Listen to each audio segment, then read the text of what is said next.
जालौन जिले में भारत निर्वाचन आयोग के निर्देश पर कल 31 जनवरी को व्यापक मतदाता जागरूकता और पंजीकरण अभियान चलाया जाएगा।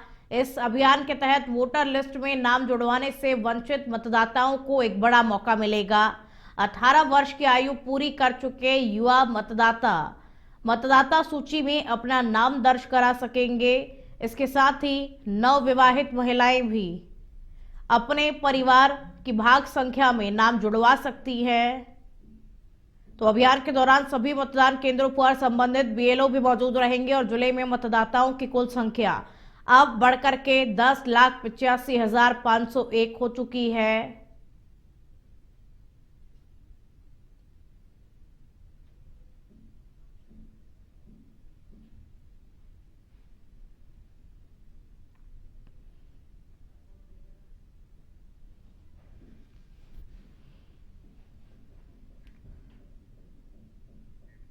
वासियों को मेरा नमस्कार। भारत निर्वाचन आयोग के निर्देशानुसार 31 जनवरी 2026 को मतदाताओं के लिए एक अच्छा अवसर है कि अगर आपका नाम मतदाता सूची में नहीं है या आप 1 जनवरी 26 को 18 साल की आयु पूरी कर रहे हैं तो आप अपने निकटतम मतदान केंद्र पर अवश्य जाएं। आपके बीएलओ वहां बैठे हुए हैं। कल वो 10 बजे से 4 बजे तक बैठे रहेंगे और उनसे आप फार्म 6 प्राप्त करें। फार्म घोषणा के साथ वहां पर भर करके जमा कर दें। इसके अलावा अगर आपका नाम गलत हो गया है तो उसके लिए संशोधन की व्यवस्था है। कोई क्षेत्र परिवर्तन है तो फार्म 8 भरें और साथ ही अगर कोई मृत मतदाता है या कोई किसी कारण से गलत मतदाता के रूप में दर्ज है तो उसके लिए फार्म 7 की व्यवस्था है। देवरिया के पत्थरदेवा विधानसभा क्षेत्र के सोनहुला रामनगर स्थित मैरिज हॉल प्रकाश उत्सव वाटिका में एसआईआर को लेकर समाजवादी पार्टी की एक अहम बैठक आयोजित की गई। बैठक में बड़ी संख्या में सपा कार्यकर्ता, पदाधिकारी और स्थानीय नागरिक शामिल हुए। कार्यक्रम का मुख्य उद्देश्य एसआईआर से जुड़े मुद्दों पर चर्चा कर आम जनता को इसके प्रभावों के प्रति जागरूक करना रहा। इस मौके पर सपा के राष्ट्रीय सचिव प्रियांशु राज यादव ने कहा कि एसआईआर के नाम पर जनता के अधिकारों से कोई समझौता नहीं होने दिया जाएगा और पार्टी हर स्तर पर जनता के हितों की रक्षा करेगी।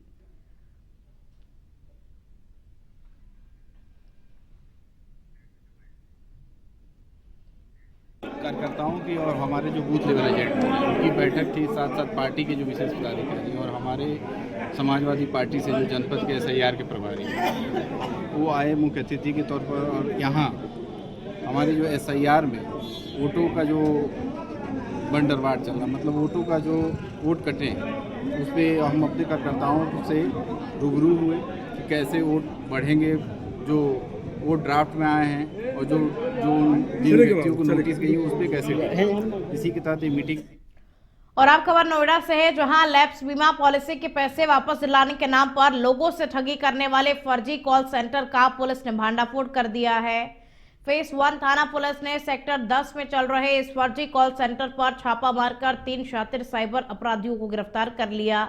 आरोपियों के कब्जे से mobile phone, laptop, printer machine और डाटा शीट बरामद कर ली गई है और पुलिस के मुताबिक आरोपी अब तक करोड़ों रुपए की ठगी कर चुके हैं, जिनमें से 1 करोड़ 20 लाख रुपए फ्रीज करा दिए गए हैं। तो फर्जी कॉल सेंटर का पुलिस ने भांडाफोड़ कर दिया है। पुलिस ने 3 साइबर ठगों को गिरफ्तार किया और इनके पास से मोबाइल फोन भी बरामद किए गए हैं। लैपटॉप, प्रिंटर और डाटा शीट को भी पुलिस ने बरामद किया है और इस मामले को लेकर के पुलिस अब आगे की कार्रवाई में जुटी हुई है। अब तक करोड़ों की ठगी एक जो आरोपी है कर चुके हैं। 3 साइबर ठग जो कि इस वक्त पुलिस की गिरफ्त में है। Commissioner of police Gautam Buddha Nagar ma'am के निर्देशन में गौतम बुद्ध नगर में लगातार साइबर क्राइम और साइबर क्रिमिनल्स के विरुद्ध कार्यवाही की जा रही है। इसी अभियान के तहत थाना फेज 1 पुलिस ने एक इंश्योरेंस स्कैम को बस्ट किया है और 3 आरोपियों को गिरफ्तार किया है। ये आरोपी लोगों से उनकी लैप्स बीमा पॉलिसी को रिन्यू कराने के नाम पर ठगी कर रहे थे। हर व्यक्ति से 10,000 से लेकर 1 लाख रुपए तक की धनराशि प्राप्त कर रहे हैं। और ज्यादा जानकारी के साथ में संवाददाता उपदेश फोन लाइन पर जुड़ चुके हैं। उपदेश, क्या कुछ पूरा मामला है? देखिए, फिलहाल 3 जो आरोपी हैं पुलिस की गिरफ्त में है। कैसे पुलिस को इसकी जानकारी मिली? बिल्कुल खुशबू, मैं बताना चाहूंगा जिस तरीके से पुलिस लगातार इनकी शिकायत मिल रही थी लोगों से, जो है बीमा पॉलिसी का जो पैसा है वो दिलवाने के नाम पर ठगी कर रहे हैं और बताया जा रहा है 10,000 से 1 लाख रुपए प्रति लोगों से जो है ये पैसा ठग रहे थे। पुलिस लगातार इनकी छानबीन कर रही थी, खोज कर रही थी लगातार शिकायत के आधार पर। जैसे मुखबिर की सूचना पे इनका पता लगा, पुलिस ने 3 आरोपियों को गिरफ्तार कर लिया। जी खुशबू। लंबे समय से मतलब शिकायत मिल रही थी, उसके बाद में जाके पुलिस को इनपुट मिला और उसके बाद पुलिस ने इस कार्रवाई को अंजाम दिया है। बिल्कुल बिल्कुल, काफी लंबे समय से इनकी शिकायत मिल रही थी। लोग आकर जो ठगी का शिकार हो रहे थे, वो लोग आकर पुलिस से शिकायत कर रहे थे।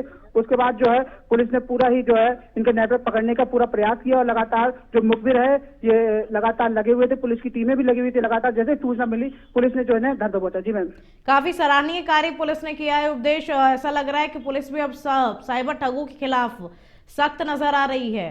बिल्कुल बिल्कुल बिल्कुल बताना चाहूंगा मैं, लगातार अगर नोएडा में बात करी जाए तो कमिश्नर जो लक्ष्मी सिंह है उनके आदेश पे लगातार जो पुलिस है वो सक्रिय है, लगातार कार्य कर रही है और जो साइबर ठग है उनके खिलाफ जो कार्रवाई है वो चल रही है। जी जी, चलिए, बहुत शुक्रिया उपदेश आपका इन तमाम जानकारियों को साझा करने के लिए।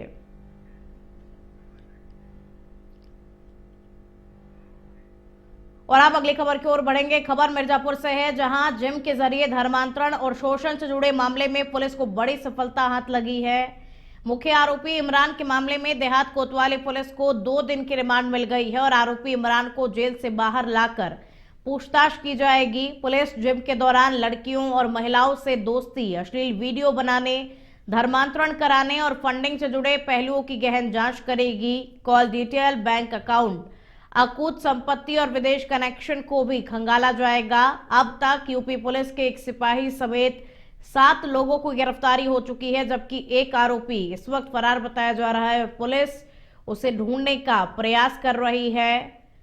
तो जिम में धर्मांतरण करवाया जा रहा था और ज्यादा जानकारी के साथ में संवाददाता दीपक फोन लाइन पर जुड़ चुके हैं। दीपक, फिलहाल पुलिस इस पूरे मामले को लेकर के क्या कुछ कह रही है और क्या खेल है ये पूरा? जिम के अंदर किस तरीके से धर्मांतरण करवाया जा रहा था?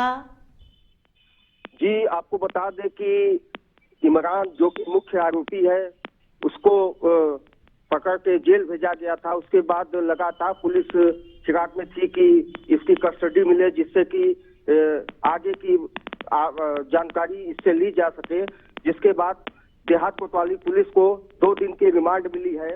इस रिमांड से ये कयास लगाया जा रहा है कि बहुत सी चीजें जो अभी अंदर छुपी है वो बाहर आएंगी। दीपक, जो आरोपी फिलहाल जिनको पुलिस ने गिरफ्तार किया है उनसे पूछताछ में क्या कुछ सामने आया है? ये कोई बड़ा नेटवर्क है क्या, कोई गिरोह है क्या जिससे जुड़े हुए लोग हैं? गई है, आज उनकी कस्टडी मिल जाएगी और आज से पूछताछ चालू होगी। फिर जो चीजें आएंगी वो मीडिया के सामने पेश किया जाएगा। और जो फरार आरोपी है फिलहाल उसको लेकर के पुलिस का क्या कुछ कहना है? कब तक वो पुलिस की गिरफ्त में होगा? देखिए, अभी लकी पुलिस के गिरफ्त से दूर है और पुलिस लगातार कई टीमें उसकी खोज में लगी हुई है और पुलिस का कहना है कि बहुत जल्द ही लक्की को भी ले आएंगे। जहां भी वो छुपा होगा, चाहे आकाश में चाहे पाताल में, हम उसको खोज निकालेंगे। विदेशी कनेक्शन होने की बात भी कहीं ना कहीं निकल करके सामने आ रही है, एक बार उस बारे में जानकारी चाहूंगी आपसे। जी, आपको बता दें कि ये लोग यहाँ से रुपया विदेशों में भी ले जाके वहाँ पे भी लेन देन इनका चल रहा था, जिसकी डिटेल को खंगाला जा रहा है और पुलिस बहुत जल्दी इसका भी खुलासा करेगी कि ये विदेशों में कहाँ इनका मतलब ये रैकेट कहाँ तक इनका है, वो भी सामने आएगा। चलिए, आगे भी जानकारी इस मामले में आपसे लेते रहेंगे। बहरहाल शुक्रिया आपका दीपक, इन तमाम जानकारियों को साझा करने के लिए।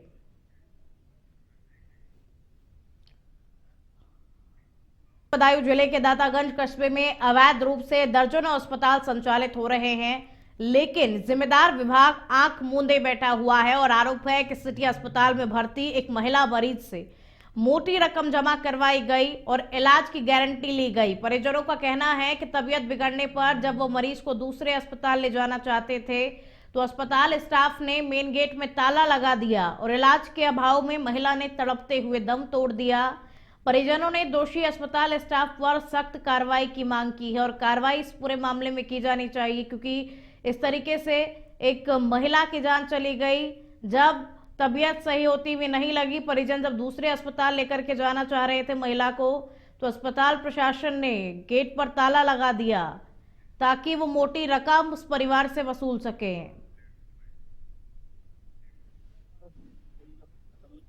पत्नी हमारी ब्लेड आया, दवा लेने आए, इन्होंने लापरवाही कर दी, ऊपर तारों मार के ऊपर लेटी जाके भी हम नहीं सुना इन्होंने। हमने तार खोले दी, हमने रात में ले जाएंगे, इन्होंने बोले रोल हो जाएगा काम हो जाएगा तुम्हारा। मैंने देखा नहीं था। जिनके प्लेट कटन लगा यहीं लेके आए, इन भर्ती करा, इन दवाई लगाए दे, इन की सांझ तक टाइम दो, सांझ लो निबट जाए। फिर जी हमसे बोल देती ना हमारे कब्जा अपन बाहर ले जाते, कोई इन गारंटी ना ले देखने की कह रहे तो कहली बेर बेर हाथ भेजे में, तुम तो रजाई में बैठे हो, तुमका बेर बेर हाथ भेजे में। इनसे कहीं देख लो तो जो ऊपर चली गई ना आई लौट के, फिर गेट पे ताला डाल दिया, मेला सब लोग सारा बैरार बैठे रहे। और आप खबर पीलीभीत से है, जहां बीसलपुर के स्टेशन मार्ग स्थित एक व्यापारी के गोदाम पर मैदा की बोरियां उतारते समय ट्रैक्टर से कुचलकर एक श्रमिक की मौत हो गई। जानकारी के अनुसार श्रमिक रेशू खां एक व्यापारी के गोदाम पर मैदा से भरी ट्रॉली से बोरे उतारने के लिए आया हुआ था और ट्रॉली का डाला खोलते समय ट्रैक्टर अचानक से स्टार्ट होकर आगे जाने लगा। रेशू खां ट्रैक्टर को बंद करने के लिए उस पर चढ़ा, लेकिन उसका पैर फिसल गया, वो ट्रैक्टर के पहिए के नीचे आ गया और मौके पर ही उसकी मौत हो गई। घटना की सूचना मिलते ही कोतवाली पुलिस मौके पर पहुंची और पुलिस ने मृतक रेशू खां के शव को ट्रैक्टर के नीचे से निकालकर पोस्टमार्टम के लिए भेजा।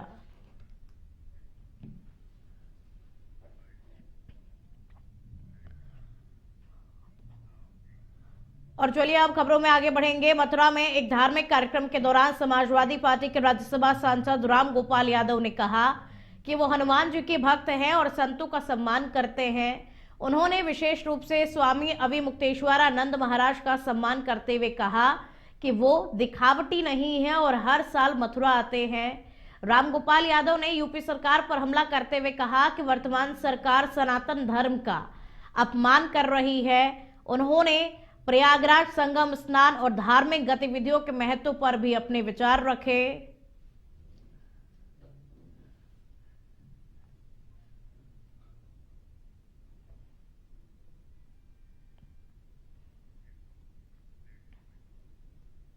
इस भंडारे में हमेशा आता हूँ, हनुमान का भक्त हूँ और स्वामी जी का बहुत सम्मान करता हूँ। अच्छे संत हैं, ये दिखावटी नहीं। वैसे तो डेरा लोगों ने डाल रखा है, तमाम लोगों ने, प्रोफेशनल लोग हैं, लेकिन जिस संत है सही माना बाबा। हमीरपुर के मोदहा कस्बे से दर्दनाक हादसा सामने आया है। बाकी तलैया इलाके में प्रधानमंत्री आवास योजना के लाभार्थी मोहम्मद इकबाल की दीवार गिरने से मौत हो गई। बताया जा रहा है कि इकबाल नया आवास बनाने की तैयारी में पुरानी दीवार गिरा रहे थे और तभी अचानक दीवार ढह गई और वो उसके नीचे दब गए। गंभीर हालत में उन्हें अस्पताल ले जाया गया, जहां इलाज के दौरान उनकी मौत हो गई। सूचना पर राजस्व विभाग की टीम मौके पर पहुंची और जांच शुरू कर दी।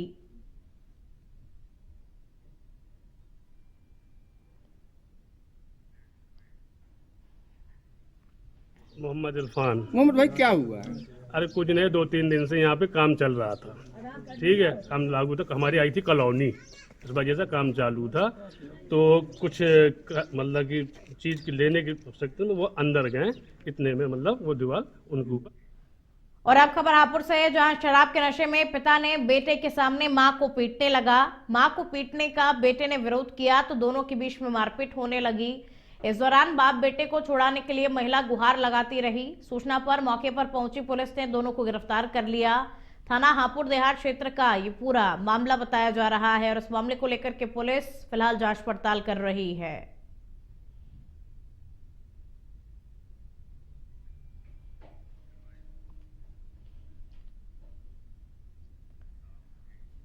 खबर रायबरेली से है, जहां कोतवाली क्षेत्र के राजघाट चौकी क्षेत्र के लोहरा मऊ के रहने वाली महिला लक्ष्मी के साथ शराब के नशे में गांव के रहने वाले व्यक्ति ने मारपीट की। मारपीट की घटना में महिला लक्ष्मी और उसकी बेटी घायल हो गई। वहीं घायलों को अस्पताल भेजा गया है। पीड़िता की शिकायत के बाद पुलिस ने मामला दर्ज कर इस मामले को लेकर के हर एक एंगल से जांच पड़ताल शुरू कर दी है।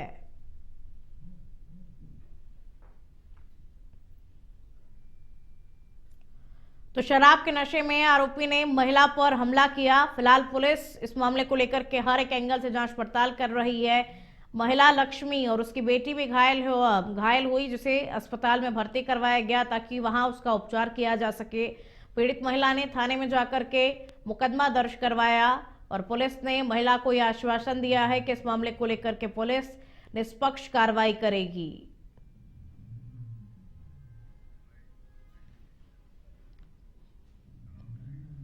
लखीमपुर खीरी के मोहम्मदी पुआया रोड पर दिल दहला देने वाला हादसा हुआ। गन्ने से भरा ट्रक पलटकर स्कूली बच्चों की वैन के ऊपर गिर गया, जिससे वैन ट्रक के नीचे दब गई। सूचना मिलते ही मौके पर राहत और बचाव कार्य शुरू किया गया। वैन पूरी तरीके से क्षतिग्रस्त हो गई, लेकिन स्थानीय लोग सरकारी मदद का इंतजार किए बिना बच्चों को निकालने में जुट गए।